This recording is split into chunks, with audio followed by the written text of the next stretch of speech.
Sultan'la Mihriban uyudular. Kerem de gitti. Bennu? Bennu eşyalarını yerleştiriyor. Ben de çıkacağım birazdan. Ama sen rahat ol. Güvenlik evin çevresinde sabaha kadar tetikte olacak. Peki, teşekkür ederim.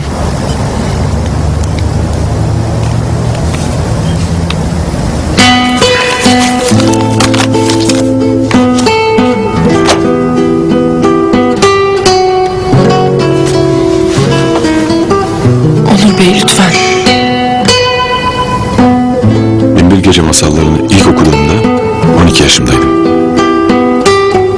Babam bizi yeni terk etmişti. Ne zaman babamı unutmak istesem hep Şah Şehriyar'la Şehrazat'ın hikayesine sığınırdım. Kitabın başında bir söz vardır. Şehrazat babasına der ki, hiçbir şey sürüp gitmez. Dertler de erir biter gün gelince. En zor zamanlarımda hep bu cümleyi hatırladım. Hiçbir şey sürüp gitmez. Dertler de erir biter. Çok zor bir gün geçirdik.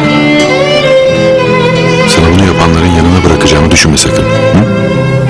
Senin saçının teline zarar veren kat kat ödeyecek bunu.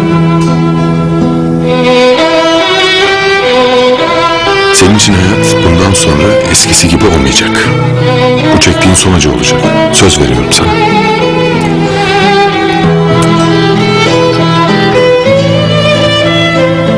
Bana inanmıyor musun? Ben önce kendime inanıyorum Onur Bey.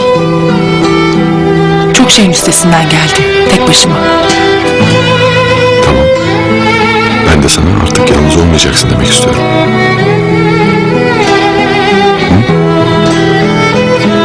Ben artık uyusam Onur Bey. Bana hala ısrarla Onur Bey diyorsun. Tamam, peki. Ben sabırlıyım. Ben sabrı Şehrazat'tan öğrendim. Vezirin hali